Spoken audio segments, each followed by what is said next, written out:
Creepy things your body does right before you get sick. There's a weird moment before your body completely betrays you, not during the fever. Not while you're coughing like a Victorian chimney sweep. Not when you're lying in bed questioning every life decision that led to someone sneezing near your face. No, right before all that, you feel strangely normal, sometimes even better than normal. Your brain convinces you that everything is perfectly fine, while your immune system has already declared war behind the scenes. It's basically the biological version of a movie where everyone is having a nice family dinner, while the monster is already in the basement. Here's what's happening. The second a virus or bacteria slips inside your body, it doesn't immediately kick down the front door screaming, "Surprise!" Here's influenza. That would be inefficient. Instead, it sneaks around. It starts copying itself. One virus becomes 1,000. 1,000 becomes 1,000,000, and your immune system notices, very quietly. Imagine security guards spotting someone suspicious at the mall. They don't immediately flip every alarm in the building. First they watch, then they call for backup. Then somebody whispers into a radio. Only after they've confirmed the situation do they unleash absolute chaos. Your immune system works almost exactly like that. Special cells detect the invader. Chemical messengers start flying everywhere. White blood cells begin mobilizing. Factories inside your bone marrow crank production into overdrive. It's an enormous military operation, and somehow, you're still sitting at work wondering if you should order tacos. Because the symptoms aren't actually caused by the virus itself. Most of the miserable parts, the fever, the aches, the exhaustion, the complete inability to remember why you walked into the kitchen, are actually side effects of your own immune response.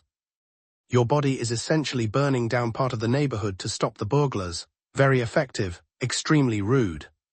One of the first chemicals involved is a group called cytokines.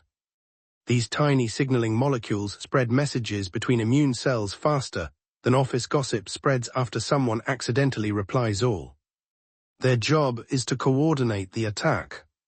Unfortunately, they also make you feel terrible. Fever, cytokines, body aches, cytokines. That sensation where every joint suddenly feels about 400 years old, still cytokines. Even your brain starts changing. Inflammatory chemicals influence regions responsible for motivation, concentration, appetite and mood. Which explains why suddenly answering one email feels like solving quantum physics while carrying a refrigerator. Your brain isn't broken. It's reallocating resources, basically saying, look, surviving is today's priority, your spreadsheet can wait. But here's where things get creepy. Sometimes your body starts preparing long before you consciously notice anything. Your sleep changes, you become slightly slower, reaction times drop. Attention fades. Studies have shown people beginning infections often experience subtle cognitive changes before obvious symptoms appear, meaning your body already knows, your conscious brain just hasn't received the memo yet. It's like living with roommates who started moving all your furniture without telling you. Eventually you'll notice, just not immediately. Ever had one of those days where you're oddly irritable, everything feels louder, people chew too aggressively, your socks feel annoying? The sun exists way too brightly. Then 24 hours later, boom, full-blown cold. That wasn't random. Inflammation affects neurotransmitters involved in mood regulation. So your brain starts acting weird before your nose starts acting like a broken faucet. Your personality briefly becomes software running an emergency update. Even appetite starts changing. Sometimes food suddenly sounds disgusting. Other times you're desperately craving carbohydrates. There's a reason. Your immune system demands energy. Meanwhile, inflammation alters hormones that regulate hunger. So your body starts rewriting the menu without consulting you. Very democratic. One especially strange clue. You stop wanting other people, not emotionally, biologically. Researchers have found sick animals and humans often become less social before realizing they are ill. Conversation feels exhausting, crowds become annoying. You'd rather stay home watching documentaries about abandoned lighthouses than attend literally any gathering involving small talk. Part of this is fatigue, part is your brain encouraging isolation, which accidentally helps prevent spreading disease. Congratulations! Your antisocial mood swing might actually be an evolutionary feature. Your body has been practicing social distancing for hundreds of thousands of years, long before anyone invented awkward Zoom meetings. Temperature regulation also gets weird. You may feel slightly chilly despite perfectly normal weather, or weirdly warm, or constantly changing between both. That's because your internal thermostat, the hypothalamus, is already negotiating with inflammatory signals about whether it's time to raise body temperature. Your thermostat is basically reading the meeting agenda before announcing the new office policy. Then comes the famous moment, the wall. Everything crashes at once. Suddenly your muscles feel heavier. Your head feels stuffed with wet towels. Gravity somehow doubled overnight. You wake up thinking, what happened? Technically, almost nothing happened overnight. Most of the battle started yesterday. Today is simply when your nervous system finally lets you know about it. Your body's been quietly building an army while you were arguing online about pineapple pizza. It just waited until the paperwork was finished before informing management, which is honestly how every government office seems to function. The strange part is that evolution actually wants this delay. If your immune system triggered maximum misery every single time one tiny virus entered your nose, you'd spend half your life lying dramatically on the couch. Instead, your body waits until it's reasonably sure there's an actual threat worth disrupting your entire existence. Efficient, annoying, understandable. So the next time you suddenly wake up feeling like you've been hit by a bus driven by another bus, remember, your immune system has probably been working overtime for the last day or two. You were just the last employee invited to the meeting, because apparently your own body prefers emailing itself before telling you anything, which feels slightly disrespectful considering you're paying all the bills. Imagine waking up and feeling off, not sick, not healthy, just wrong. Like somebody secretly replaced your brain with an older model overnight. You forget simple words. Walk into rooms for absolutely no reason. Read the same sentence 4 times, open the refrigerator, stare inside, close it.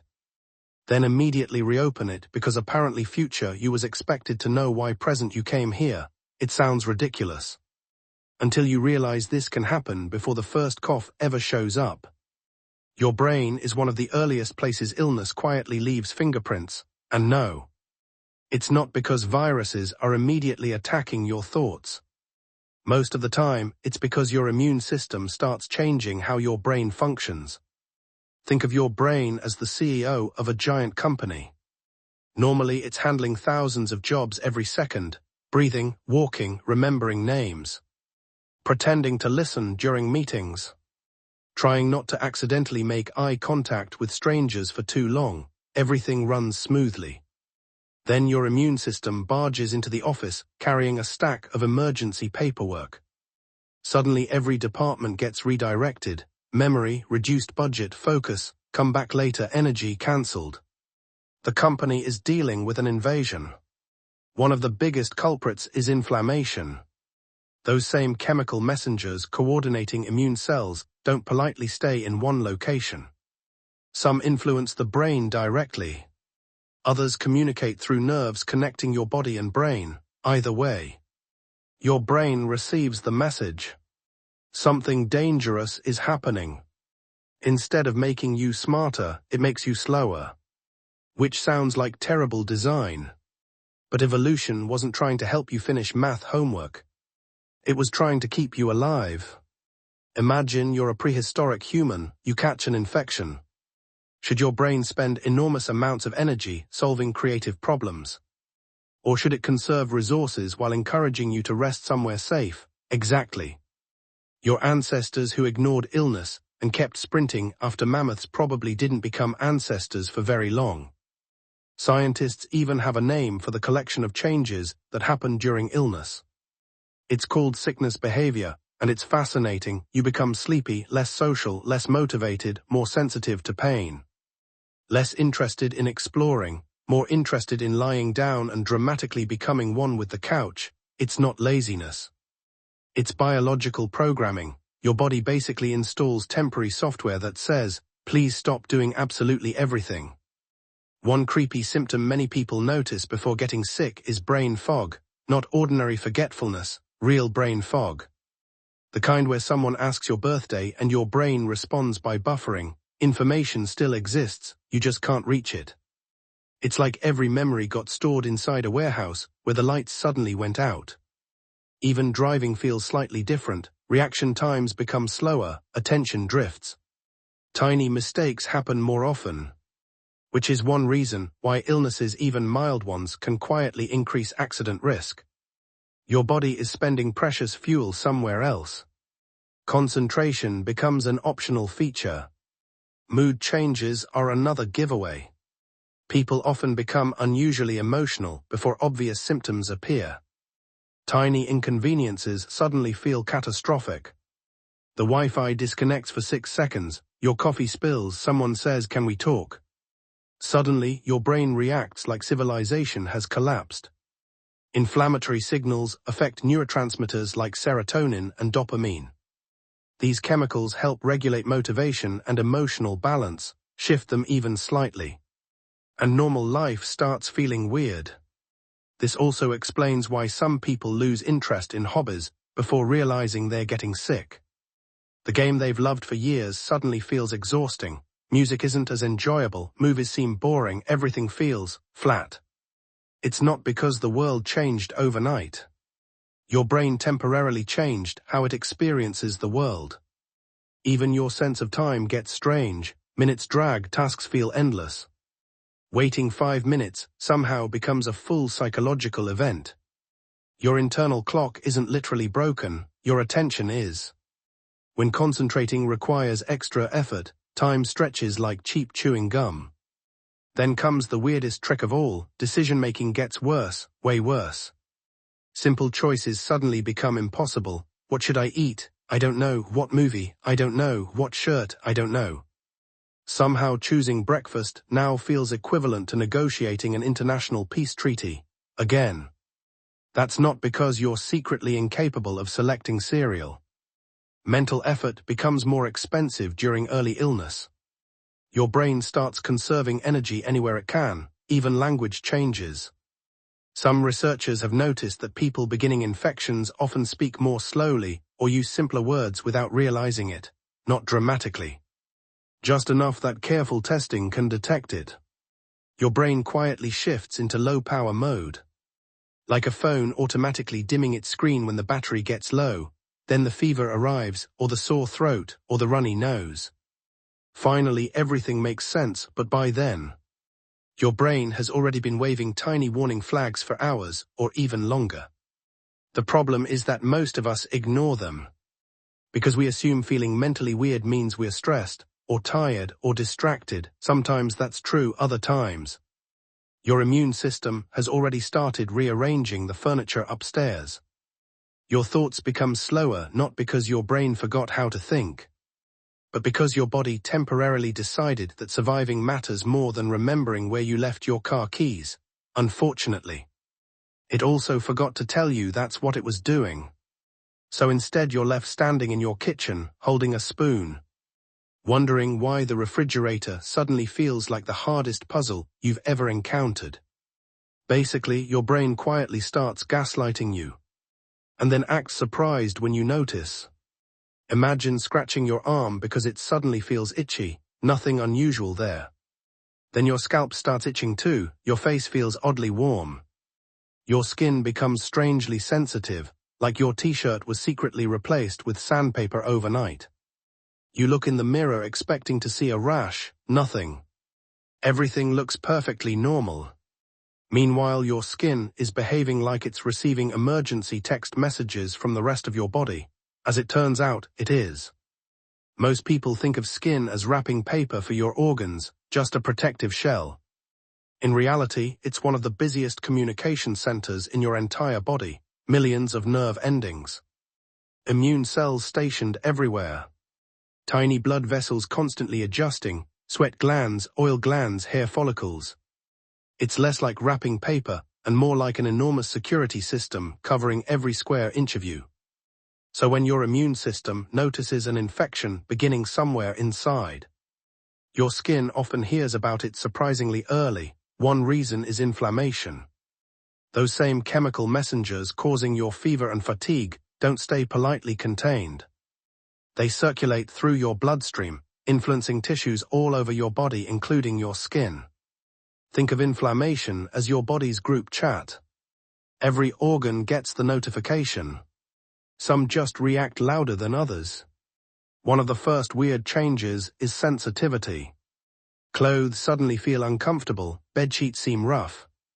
Even someone gently touching your shoulder can feel oddly irritating. It's called tactile hypersensitivity. Basically, your nervous system turns up the volume. Normally, your brain filters out thousands of harmless sensations every second. Your shirt touching your back, air moving across your face, hair brushing your forehead. During early illness, those filters become less effective.